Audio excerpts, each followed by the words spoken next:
এমন একজন মানুষ যে মৃত ব্যক্তিদেরকে দেখতে পারে, তাদের কথা শুনতে পারে, কিন্তু সে নিজের জীবন নিয়ে সবচেয়ে বেশি অখুশি। জীবনের অদ্ভুত এক হতাশার কারণে সে সবার থেকে দূরে নিজের এক ভিন্ন জগৎ তৈরি করে নিয়েছে আর অদ্ভুত এক সুখের সন্ধান করে চলেছে, যেটা একমাত্র মৃত্যুই তাকে দিতে পারবে। কী কারণে সেই লোকটি সবার থেকে দূরে থাকছে? জীবন নিয়ে তার কিসের এত হতাশা? শেষ পর্যন্ত কি সে তার সুখের সন্ধান পাবে? এইসব প্রশ্নের উত্তর জানতে হলে আপনাকে দেখতে হবে সম্পূর্ণ মুভিটি। তাহলে চলুন শুরু করা যাক 2026 সালে মুক্তি পাওয়া একমাত্র thriller movie পিকি Blinders the immortal man. মুভির শুরুটা হয় 1940 সালের ওয়ার্ল্ড ওয়ারের সময়ে। যুদ্ধে জয়ী হওয়ার জন্য জার্মানি এমন এক প্ল্যান বের করে যার সম্পর্কে কেউ হয়তো কখনো ভাবেনি। কোনো অস্ত্র না, কোনো ফোর্স না, শুধুমাত্র কাগজের টুকরো দিয়ে যুদ্ধ জেতার পরিকল্পনা করে জার্মানি। তারা একটা ক্যাম্পে ব্রিটিশ পাউন্ড তৈরি করার কাজ শুরু করে, যাতে এই নকল নোট পুরো ব্রিটেনে ছড়িয়ে দিয়ে তাদের ব্যাংকিং সিস্টেম এবং ইকোনমিকে ধ্বংস করে দেওয়া যায়।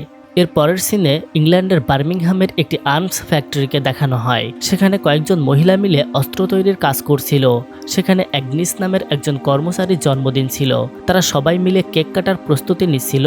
তখনই ফ্যাক্টরির উপর একটি বোমা ব্লাস্ট হয়। এতে আশেপাশে সব ফ্যাক্টরিও ধ্বংস হয়ে যায়। এরপরের সিনে দেখানো হয় গল্পের লিড ক্যারেক্টার টমি শেলবিকে। টমি শহর থেকে অনেক দূরে একা একটি আলাদা বাড়িতে থাকে। টমি তার অতীত জীবন নিয়ে অনেক হতাশ ছিল। তার সেসব ভোলার জন্য সে একা থাকতে শুরু করে, আর সেখানে নিজের সময় কাটানোর জন্য টমি একটা বই লিখছিল। কিছুক্ষণ পরে টমির একজন বন্ধু জনি সেখানে আসে। জনি টমিকে বলে গতকাল রাতে বার্মিংহাম শহরে একটি বড় হামলা হয়েছে। এতে অনেক মানুষ মারা গেছে, আর আশপাশের মানুষের মধ্যে বেঁচে যাওয়া কয়েকজন শহর ছেড়ে এই এলাকায় নিজের বসতি গড়েছে। জনি বলে তাদের মধ্যে একজন তোমাকে দেখে চিনে ফেলেছে। আমার কাছে তোমার ব্যাপারে সে জিজ্ঞেস করেছে, কিন্তু আমি বলেছি টমি এখন সবকিছু থেকে দূরে নিজের জীবন শুরু করেছে। এসব বলে জনি সেখান থেকে চলে যায়। জনি চলে যাওয়ার পরে টমি আবারও লিখতে বসে। তখন তার টেলিফোন বাজতে শুরু করে। টমি টেলিফোন ওঠানোর বদলে টেলিফোনের তার খুলে রাখে। তখন সে জানালা দিয়ে একটা বাচ্চা মেয়েকে দেখতে পায়। ওই মেয়েটিকে দেখার জন্য টমি ঘর থেকে বের হয়। মেয়েটি টমির নিজের মেয়ে রুবি ছিল। রুবি অনেক বছর আগেই মারা গিয়েছে, কিন্তু টমি মৃত মানুষের আত্মা দেখতে পায়, তাই সে রুবিকে দেখতে পেয়েছিল। টমি সেখানে রুবির একটা স্কার্ফ দেখতে পায়। সে ওই স্কার্ফটা তার ভাই আর্থারের কবরের উপর রাখে। তখন সেখানে জনি চলে আসে। জনি টমিকে বলে তোমার বোন অ্যাডা তোমার সাথে দেখা করার জন্য গেটের বাইরে অপেক্ষা করছে। সে তোমাকে অনেকবার ফোনও করেছিল, কিন্তু তুমি ফোন রিসিভ করনি, তাই সে তোমার সাথে দেখা করতে এসেছে। এরপর টমি তার বোন অ্যাডার সাথে দেখা করতে যায়। অ্যাডা একজন পার্লামেন্ট মেম্বার। অ্যাডা টমিকে বলে তোমার মনে পড়ে তুমি শেষবার কখন বাহিরের জগৎ দেখেছো? তুমি কি জানো তোমার ছেলে ডিউক আজকাল কি করছে? সে তোমার বানানো পিকি ব্লাইন্ডার্সে কাজ করছে। এই গ্যাংস্টার গ্রুপকে সে এমনভাবে তৈরি করেছে যে এখন আর কারো তোয়াক্কা করে না। এভাবে চলতে থাকলে তোমার ছেলেও মারা পড়বে। অ্যাডা আবারও বলে ডিউককে যদি কেউ থামাতে পারে তাহলে সেটা একমাত্র তুমিই পারবে। আমি চাই তুমি ওকে থামাও। টমি বলে আমি পারবো না। আর্থারের মৃত্যুর পর আমি নিজেই নিজের সাথে লড়াই করছি। এরপর অন্য কারোর সাথে লড়াই করার মতো কোনো শক্তি আমার মধ্যে অবশিষ্ট নেই। এটা বলে টমি সেখান থেকে চলে যায়। অন্যদিকে বার্মিংহাম আর্মস ফ্যাক্টরিতে আগুন নেভানোর পরে যেসব অস্ত্র ব্যবহারযোগ্য ছিল সেগুলো কালেক্ট করা হচ্ছিল। তখন সেখানে পিকি ব্লাইন্ডার্সের একটি গাড়ি আসে। গাড়ি থেকে ডিউক এবং তার দলের লোকজন নেমে আসে। তারা গাড়িতে অস্ত্র ওঠানো শুরু করে। তখন একজন অফিসার বলে তোমরা এগুলো নিয়ে যেতে পারবে না, এগুলো সরকারের সম্পত্তি, এগুলো যুদ্ধের জন্য ব্যবহার করা হবে। ডিউক তখন বলে আমি এসব অস্ত্র নেওয়ার জন্য আগে থেকেই পুলিশের কাছ থেকে পারমিশন নিয়ে রেখেছি, তাই তুমি আমাকে আটকানোর চেষ্টা করো না। এরপরও কয়েকজন অফিসার তাদের বাধা দেওয়ার চেষ্টা করে। তখন ডিউক এবং তার দলের লোকজন তাদেরকে মেরে সেখান থেকে অস্ত্র নিয়ে চলে যায়। ডিউক চলে যাওয়ার কিছুক্ষণ পর অ্যাডা সেখানে আসে। অ্যাডাকে দেখে সেখানে একজন মহিলা বলে তুমি এখন এখানে কেন এসেছো? পিকি ব্লাইন্ডার্সের মালিক ডিউক তার দলবল নিয়ে এসে এখানে অফিসারদের মেরে সব অস্ত্র নিয়ে চলে গেছে। এখন কি তুমি এখানে তামাশা দেখতে এসেছো? সবাই ভাবে অ্যাডাও হয়তো পিকি ব্লাইন্ডার্সের সাথে জড়িত, কিন্তু অ্যাডা এসবের কিছুই জানতো না। অন্যদিকে ডিউক তার ডেরায় বসেছিল। তখন সেখানে জন নামের একজন তার সাথে দেখা করতে আসে। জন জার্মানির হয়ে কাজ করে। জন ডিউককে 5 পাউন্ডের একটা নকল নোট দিয়ে বলে আমার কাছে আরও 350 মিলিয়ন পাউন্ড আছে। তোমার কাজ ক্রিমিনাল নেটওয়ার্ক ইউজ করে এগুলো ব্রিটেনের মধ্যে প্রবেশ করানো। এরপর এই নকল নোট ব্রিটেনে ছড়িয়ে পড়লে তাদের ইকোনমি ধসে পড়বে, আর এর বদলে তুমি পাবে পুরো অ্যামাউন্টের 20%, অর্থাৎ 70 মিলিয়ন পাউন্ড। এগুলো তুমি যেভাবে খুশি সেভাবেই ইউজ করতে পারবে। এত বড় অ্যামাউন্টের ডিল শুনে ডিউক রাজি হয়ে যায়। এরপর জন বলে, যদিও জার্মানি থেকে আমাকে পিকি ব্লাইন্ডার্সের মালিক টমির সাথে ডিল করতে বলা হয়েছে, কিন্তু তাকে না পেয়ে আমি তোমার সাথে ডিল করছি। এটা শুনে ডিউক রেগে যায়। সে গান বের করে জনের গাড়িতে গুলি করে। ডিউক বলে, এখন আমি পিকি ব্লাইন্ডার্সের মালিক, এখানে আমার রাজত্ব চলে। এসব শুনে জন ডিউকের সাথে কাজ করতে রাজি হয়ে যায়। অন্যদিকে টমি তার বাসায় গিয়ে দেখতে পায় সেখানে দরজা জানালা সব খোলা। এটা দেখে টমি কিছুটা অবাক হয়, কারণ সে সবসময় তার ঘরের দরজা জানালা বন্ধ করে রাখে। ঘরের আরও কিছু জিনিস এলোমেলো দেখে টমি বুঝতে পারে তার অনুপস্থিতিতে কেউ হয়তো তার ঘরে ঢুকেছিল। টমি গান হাতে নিয়ে পুরো ঘরে খুঁজতে থাকে। হঠাৎ একটা মেয়েকে সে দেখতে পায়। মেয়েটির নাম কাউলো। কাউলোকে পিছন থেকে দেখে টমি গান তাক করে, কিন্তু তার মুখ দেখে টমি থমকে যায়। কাউলোকে দেখে তার নিজের ওয়াইফ জেলডার কথা মনে পড়ছিল। কাউলো তখন নিজে থেকেই বলে, তুমি আমাকে দেখে জেলডার সাথে গুলিয়ে ফেলছো, কারণ জেলডা আর আমি যমজ বোন। আমিও তোমার মতো মৃত মানুষের কথা শুনতে পাই। জেলডা আমাকে তোমার কাছে আসতে বলেছে, তাই আমি এখানে এসেছি। কাউলোর কথা টমি বিশ্বাস করে না। টমি কল্পনায় দেখতে থাকে জেলডার সাথে তার প্রথম দেখা হওয়ার সময়ের কথা। 1914 সালে একটি রিফিউজি ক্যাম্পে টমির সাথে জেলডার প্রথম দেখা হয়েছিল। এরপর তারা দুজন একে অপরের প্রেমে পড়ে, দুজন বিয়ে করে নেয়। টমি তার কল্পনা থেকে বাস্তবে ফেরে। কাউলো এসব কথা টমিকে বলছিল। তখন টমি তার কথা বিশ্বাস করে। কাউলো বলে, তোমার ছেলে ডিউক বিপদে আছে। সে কিছু খারাপ লোকের সাথে মিলে খারাপ কাজ শুরু করেছে। এজন্য সামনে তাকে অনেক বড় বিপদের মুখে পড়তে হবে। জেলডা আমাকে তোমার কাছে এজন্যই পাঠিয়েছে যাতে তুমি তোমার ছেলেকে সাহায্য করো। টমি বলে, আমি এসব কাজ অনেক আগেই ছেড়ে দিয়েছি। বাহিরের জগৎ থেকে আমি আলাদা জীবনযাপন করছি, সেখানে যাওয়ার আর কোনো সুযোগ নেই। কাউলোর মধ্য থেকে তখন জেলডা এসে তাকে জিজ্ঞেস করে, সেই রাতে আর্থার একা ছিল না? টমি বলে, না, আমি সেই রাতে ওর সাথে ছিলাম। আর্থার টাকার জন্য আমার কাছে এসেছিল। আমার থেকে টাকা আর গাড়ি নিয়ে ও যাচ্ছিল। ওর হাতে গান ছিল আর ওর নেশায় বুঝছিল।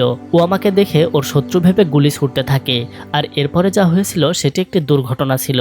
টমি আত্মরক্ষার জন্য আর্থারকে মেরেছিল, আর এই দুঃখ থেকে সে আজ পর্যন্ত বের হতে পারেনি। কাউলো টমিকে বলে, যদি তুমি তোমার ছেলে ডিউককে সাহায্য করো, তাহলে আমি আর জেলডা মিলে তোমাকে সেই শান্তি উপহার দেব, যার জন্য তুমি এত বছর ধরে অপেক্ষা করছো। টমি ভাবার জন্য কিছুটা সময় চায়। এজন্য কাউলো টমিকে বলে, তুমি যতদিন না সিদ্ধান্ত নিচ্ছ ততদিন আমি তোমার বাড়িতেই থাকবো। এর পরের সিনে দেখানো হয় অ্যাডা ডিউকের সাথে দেখা করতে যায়। অ্যাডা ডিউককে বলে, আজ তুমি বার্মিংহাম ফ্যাক্টরির অস্ত্র লুট করেছো। তুমি এসব কেন করছো? এভাবে টাকা লুটপাট, সরকারি অস্ত্র লুটপাট করতে থাকলে আমরা যুদ্ধে হেরে যাব। এগুলো ছেড়ে দাও, না হলে আমি তোমার নামে কমপ্লেইন করব। ডিউক অ্যাডার কথা শুনে হেসে বলে, তুমি কার কাছে কমপ্লেইন করবে? তুমি তোমার গভর্নমেন্ট কিংবা পুলিশ কেউই আমাকে আটকাতে পারবে না। আমাকে একমাত্র আমার বাবা টমি আটকাতে পারতো, কিন্তু সে তো এখন পাগল হয়ে আছে। সে আমাকে আটকানোর জন্য এখানে আসবে না, তাই তুমিও এসব চিন্তা ছেড়ে দাও। ডিউকের কথা শুনে অ্যাডা চলে যায়। তখন ডিউক বলে, এখন আমি এমন কিছু করতে যাচ্ছি যার সম্পর্কে আমার বাবাও কখনো কল্পনা করতে পারেনি। অ্যাডা তার কথার কোনো উত্তর না দিয়ে সেখান থেকে চলে যায়। এরপর অ্যাডা চার্লি নামের এক লোকের সাথে দেখা করে। অ্যাডা চার্লিকে বলে, আমি ডিউকের নামে মিলিটারি গ্রুপের কাছে কমপ্লেইন করব। এখানে সাক্ষী হিসেবে আমাকে কয়েকজন লোককে লাগবে যারা বার্মিংহামে ডিউককে অস্ত্র লুট করতে দেখেছিল। এখানে যাদের নাম আছে তুমি তাদের অ্যাড্রেস দিতে পারবে? চার্লি অ্যাডার হাত থেকে কাগজটা নিয়ে ফেলে দেয়। চার্লি বলে, এসব করে কোনো লাভ নেই। ডিউককে কোনো পুলিশ কিংবা মিলিটারি আটকাতে পারবে না। ওকে যদি কেউ থামাতে পারে তাহলে সেটা একমাত্র ওর বাবা টমি পারবে, তাই তুমি এসব থেকে দূরে থাকো। অন্যদিকে টমি এবং কাউলো রাতে ডিনার করছিল। টমি দেখতে পায় কাউলোর কাছে রুবির সেই স্কার্ফটা আছে। টমি জিজ্ঞেস করে, তোমার কাছে এই স্কার্ফটা কিভাবে এলো? কাউলো বলে, এটা আমাদের মেয়ে রুবির স্কার্ফ। কাউলোর মধ্যে মাঝে মাঝে তার বোন জেলডার আত্মা চলে আসে। এখনও কাউলোর মাঝে জেলডাই কথা বলছিল। এরপর জেলডা টমিকে বলে, তোমাকে আমাদের ছেলে ডিউককে সাহায্য করতে হবে। টমি বলে, আমি এখন আর আগের টমি নেই। আমি এসবের মধ্যে এখন আর নিজেকে জড়াতে চাই না। জেলডা বলে, আমি তোমাকে আবারও আগের টমি বানাতে পারি। জেলডা টমিকে তাদের একসাথে কাটানো পুরনো সময়গুলোর কথা মনে করাতে থাকে, আর ধীরে ধীরে টমিকে নিজের আয়ত্তে নিয়ে আসে। এর পরের সিনে দেখানো হয় অ্যাডা একটি রিফিউজি ক্যাম্পে যায়। বার্মিংহাম আর্মস ফ্যাক্টরিতে হামলা হওয়ায় সেখানে আশেপাশের অনেক ঘরবাড়িও পুড়ে গিয়েছে। সেসব মানুষ এই রিফিউজি ক্যাম্পে আশ্রয় নিয়েছে। অ্যাডা সেখানে গিয়ে তাদেরকে ডিউকের বিরুদ্ধে সাক্ষী দিতে বলে, কারণ তাদের মধ্যে অনেকেই ডিউককে অস্ত্র লুট করার সময় দেখেছিল। কিন্তু পুরো শহরের মানুষ ডিউককে অনেক ভয় পেত। তাদের মধ্যে কেউই ডিউকের বিরুদ্ধে সাক্ষী দিতে রাজি হয় না। অ্যাডা এবারও ব্যর্থ হয়ে সেখান থেকে চলে যায়। অন্যদিকে ডিউক একটি পাবে জনের সাথে দেখা করতে এসেছে। জন ডিউকের সাথে মানি লন্ডারিং নিয়ে কথা বলছিল। তখন সেখানে জনের সিনিয়র ব্রিগেল আসে। ব্রিগেল ডিউকের সাথে কথা বলতে এসেছিল। সে দেখতে চাচ্ছিল যে এই কাজের জন্য ডিউক যোগ্য কিনা, কিন্তু জন ডিউকের সাথে আগে থেকেই সেটিং করে রেখেছিল। সে ডিউকের কাছে ব্রিগেলের ব্যাপারে মিথ্যা ইনফরমেশন দিয়েছে এবং ব্রিগেলকে মেরে ফেলতে বলেছে। ডিউক তার কথা মতো ব্রিগেলকে মেরে ফেলে, কিন্তু জনের প্ল্যান ছিল ভিন্ন। সে ব্রিগেলকে মেরে দলের সিনিয়র পোস্ট নিতে চাইছিল আর ডিউককে দিয়ে সেই কাজ করিয়ে নিয়েছে। জন ডিউককে বলে কাল লিভারপুল থেকে টাকা কালেক্ট করা হবে, এরপর সেগুলো পুরো দেশে ছড়িয়ে দেওয়া হবে। জন সেখান থেকে চলে গেলে ডিউক ব্রিগেলের লাশ নিয়ে তার পালিত শূকরকে খেতে দেয়। এদিকে কাউলো টমিকে বোঝাচ্ছিল সে যাতে ডিউককে বাঁচানোর জন্য যায়। কাউলো বলে আর্থারের সাথে আমার কথা হয়েছে, আর্থার সেই রাতে অ্যাক্সিডেন্টে মারা গিয়েছিল। কিন্তু আর্থারের কথা শুনে টমি ভয় পেয়ে যায়। কাউলো বলে যদি তুমি ডিউককে বাঁচাও তাহলে আমি তোমাকে এই কষ্ট থেকে মুক্তি দেব। এরপর তারা দুজন ঘুমিয়ে পড়ে। পরের দিন সকালবেলা ঘুম থেকে ওঠার পর টমি দেখতে পায় কাউলো বাড়ি ছেড়ে চলে গিয়েছে। কিন্তু রাতে তার কথা এবং কাজের প্রভাবে টমি তার ছেলেকে বাঁচানোর জন্য রাজি হয়ে যায়, কারণ টমি তার এই অভিশপ্ত জীবন থেকে মুক্তি পেতে চাইতো। টমি তার রুমে রুবির সেই স্কার্ফটা দেখতে পায়। টমি স্কার্ফটা নিয়ে আবারও আর্থারের কবরের ওপর রেখে আসে। এরপর সে রেডি হয়ে গাড়ি বের করে। তখন জনি টমিকে বলে তোমার জন্য শহরে যাওয়া সেফ হবে না, সেখানে অনেকেই তোমাকে মারার জন্য ওত পেতে বসে আছে। কিন্তু টমি বলে আমার ছেলেকে থামানোর জন্য আমাকে যেতেই হবে। জনিও টমির সাথে যাওয়ার সিদ্ধান্ত নেয়। এরপর টমি তার এই নির্বাসনের জীবন ছেড়ে গাড়ি নিয়ে শহরের উদ্দেশ্যে বেরিয়ে পড়ে। এরপরের সিনে দেখানো হয় জন ডিউকের সাথে দেখা করতে এসেছে। জন ডিউককে বলে তোমার আন্টি অ্যাডা তোমার বিরুদ্ধে লড়ছে, সে তোমার নামে কেস ফাইল করবে। তোমার বিরুদ্ধে সব সাক্ষী প্রমাণ জোগাড় করে নিয়েছে। একবার ভেবে দেখো যদি এগুলো আদালতে পেশ করা হয় তাহলে তোমার ফাঁসি হয়ে যাবে। জন বলে যদি তুমি অ্যাডাকে মেরে ফেলতে পারো তাহলে তোমার পথে আর কোনো বাধা থাকবে না। ডিউক প্রথমে রাজি হয় না। জন বলে তুমি ভেবে দেখো 70 মিলিয়ন পাউন্ড কামাবে নাকি ফাঁসির দড়িতে ঝুলবে। পরের দিন অ্যাডা তার ছেলেকে নিয়ে ডিউকের বিরুদ্ধে কেস ফাইল করতে যাচ্ছিল। ডিউক তখন অ্যাডাকে মারার জন্য গান নিয়ে তার পিছু করছিল। ডিউক একটি ফোন বুথে লুকিয়ে অ্যাডাকে গুলি করতে যায়, কিন্তু সে কিছুতেই অ্যাডার উপর গুলি চালাতে পারছিল না, কারণ অ্যাডা যতই তার শত্রু তবুও তাদের মধ্যে রক্তের সম্পর্ক আছে। অ্যাডা কিছুদূর গেলে ডিউক আবারও তার পিছু করতে শুরু করে। তখনই অ্যাডার উপর গুলি চালানো হয়, কিন্তু গুলি ডিউক নয় বরং জন চালিয়েছিল। ডিউক ছুটে গিয়ে অ্যাডাকে বাঁচানোর চেষ্টা করে, কিন্তু তার আগেই জন অ্যাডাকে মেরে তার থেকে সব ডকুমেন্টস নিয়ে সেখান থেকে চলে যায়। অন্যদিকে টমি গাড়ি নিয়ে বার্মিংহাম শহরের দিকে যাচ্ছিল। মাঝপথে হঠাৎ টমি জনিকে গাড়ি থামাতে বলে। জনি গাড়ি থামানোর পর টমি দৌড়ে গাড়ি থেকে বের হয়। তার সামনে তখন অ্যাডা দাঁড়িয়েছিল। টমি বুঝতে পারে অ্যাডাও আর বেঁচে নেই, কারণ টমি মৃত মানুষদের আত্মা দেখতে পেত। অ্যাডার মৃত্যু টমিকে ভেতর থেকে ভেঙে দেয়।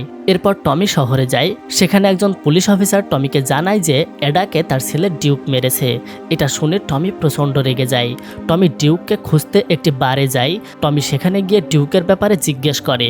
বারে জোরে শব্দে গান বাজছিল, তাই কেউ তার কথা শুনতে পায় না। টমি গিয়ে গান বন্ধ করে দেয় আর সবার কাছে জানতে চায় ডিউক কোথায়, কিন্তু কেউ বলতে পারে না। এখানে অনেকেই টমিকে চিনত, তাই তারা চুপ করেছিল।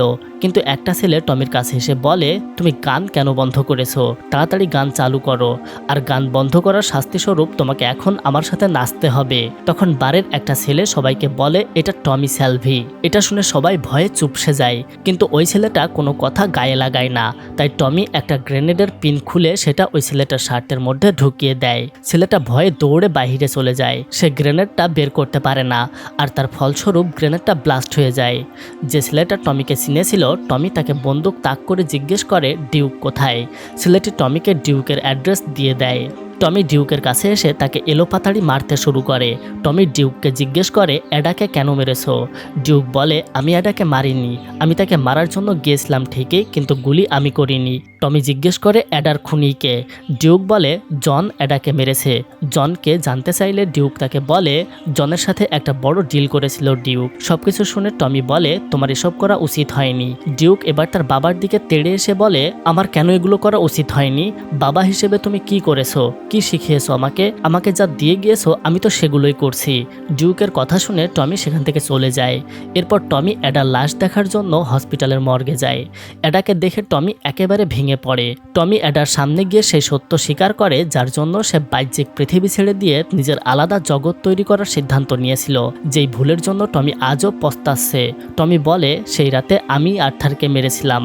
আর্থার এবং টমি দুজনেই গ্যাংস্টার ছিল, কিন্তু আর্থারের পাওয়ার টমির চেয়ে বেশি ছিল, তাই সেটা টমি সহ্য করতে পারতো না।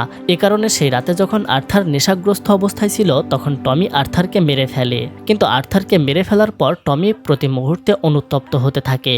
সে তার আশেপাশে মৃত মানুষদের কল্পনা করতে শুরু করে। কখনো তার স্ত্রী, কখনো তার মেয়েকে তার সামনে সে দেখতে পায়। তাই টমি সবকিছু ছেড়ে দিয়ে আলাদা থাকতে শুরু করে। টমি অ্যাডার লাশের সামনে এইসব কনফেশন করে এবং ওখান থেকে বেরিয়ে যায়। তখন জন টমিকে মারার জন্য সেখানে আসে। টমি জনকে দেখে তার উপর ফায়ার করে। জন এবং টমি দুজনেই গুলি ছুটতে থাকে, কিন্তু কেউ কাউকে মারতে পারছিল না। তখন জন আড়ালে লুকিয়ে গিয়ে টমিকে বলে, দেখো, আমি তোমাকে মারতে চাই না, আমি এসব লড়াই যুদ্ধের মধ্যে থাকতে চাই না, আমি শুধু টাকা কামাতে চাই, আমি তোমাকেও অনেক টাকা দেব, তুমি আমাকে ছেড়ে দাও। কিন্তু টমি জনের কোনো কথা শোনে না, কারণ টমির কাছে জন শুধু তার বোনের খুনি ছিল। সে যে কোনো মূল্যে প্রতিশোধ নিতে চায়। টমি আবারও গুলি ছোড়ে।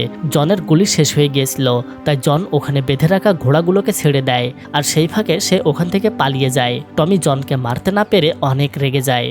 এরপর টমি ওখান থেকে একটা ঘোড়ায় চড়ে ডিউকের আস্তানার দিকে যায়। সেখানে ডিউকের সাথে দেখা করতে কাউলো আসে। কাউলো ডিউককে বলে, আমি টমিকে বলে দিয়েছি ও তোমার সাহায্য করতে আসবে, আর তার বদলে তুমি ওকে মুক্তি দেবে। কাউলো ডিউকের হাতে একটা বুলেট দেয়। সেই বুলেটে টমির নাম লেখা ছিল। কাউলো বলে, আমি টমিকে কথা দিয়েছি যে ওকে শান্তিতে থাকতে দেব, আর একমাত্র এটাই ওকে শান্তি দিতে পারবে। এটা বলে কাউলো ওখান থেকে বেরিয়ে যায়। বাইরে টমির সাথে তার দেখা হয়। কাউলো টমিকে বলে, আমি ডিউকের সাথে কথা বলে এসেছি, তুমি ডিউককে সাহায্য করো, আর এর বদলে তুমি যেটা চাও সেটা পেয়ে যাবে। এরপর টমি ডিউকের সাথে দেখা করে। তারা দুজন একসাথে ড্রিঙ্ক করে আর জনকে মারার প্ল্যান বানায়। এরপর টমি তার বোনের অন্ত্যেষ্টিক্রিয়া শেষ করে জনকে মারার প্ল্যানিং শুরু করে। টমির একজন বিশ্বস্ত লোক জনের লোকেশনের ম্যাপ দেয়। তারা বোট নিয়ে সেখানে যাওয়ার প্ল্যান করে, কিন্তু জনি টমিকে বলে, আমরা বোট নিয়ে যাব, কিন্তু তুমি টানেল দিয়ে এসো।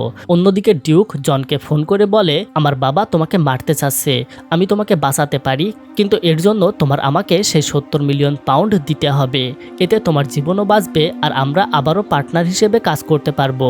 জন টমির কথায় রাজি হয়ে যায়। পরের দিন টমি কাউলো এবং তার ভাইকে নিয়ে টানেলের দিকে যায়। কাউলোর ভাই টানেলের দরজা খোলার চেষ্টা করে। কাউলো টমিকে বলে, এমন কোনো দরজা নেই যা আমার ভাই খুলতে পারে না। টমি কাউলোকে বলে, তুমি আমার হাত দেখে বলো তো আমার ভবিষ্যতে কি লেখা আছে। কাউলো টমির হাত দেখে বলে, তুমি প্রথম যুদ্ধে বেঁচে গেলেও দ্বিতীয় যুদ্ধে বাঁচবে না।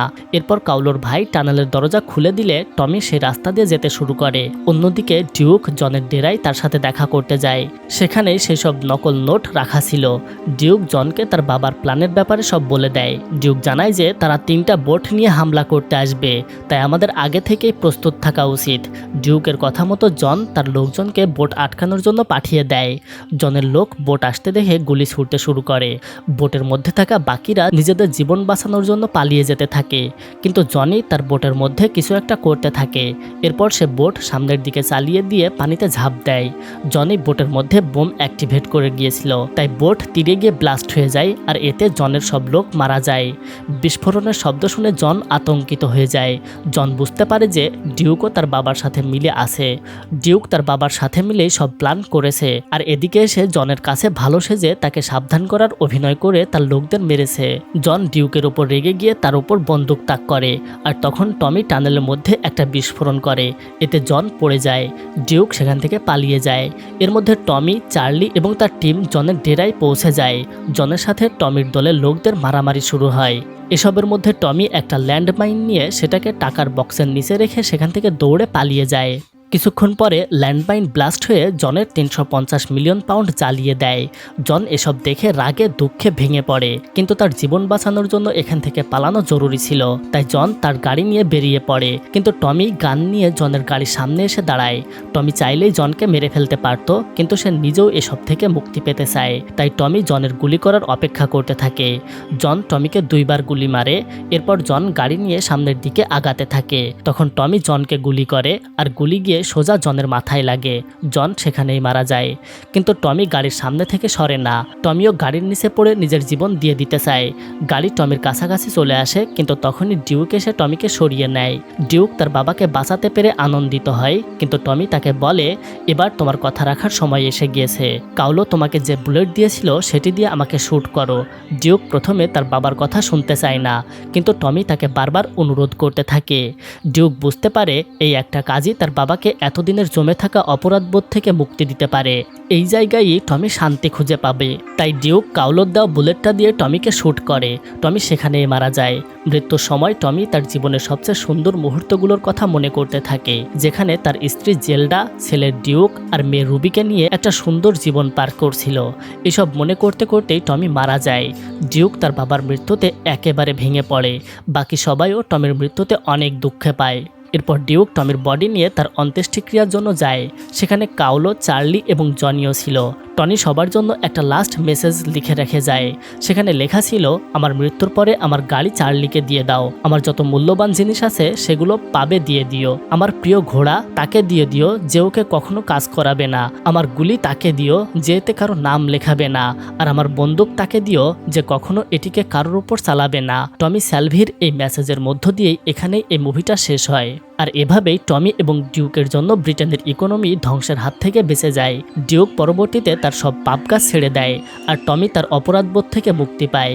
এই রোমাঞ্চকর মুভিটা আপনার কাছে কেমন লাগলো কমেন্ট করে জানাবেন। এরকম অসাধারণ সব মুভির এক্সপ্লেনেশন ভিডিও দেখতে চাইলে আমাদের চ্যানেলটি এখনই সাবস্ক্রাইব করুন এবং ফলো দিয়ে রাখুন আমাদের ফেসবুক পেজ।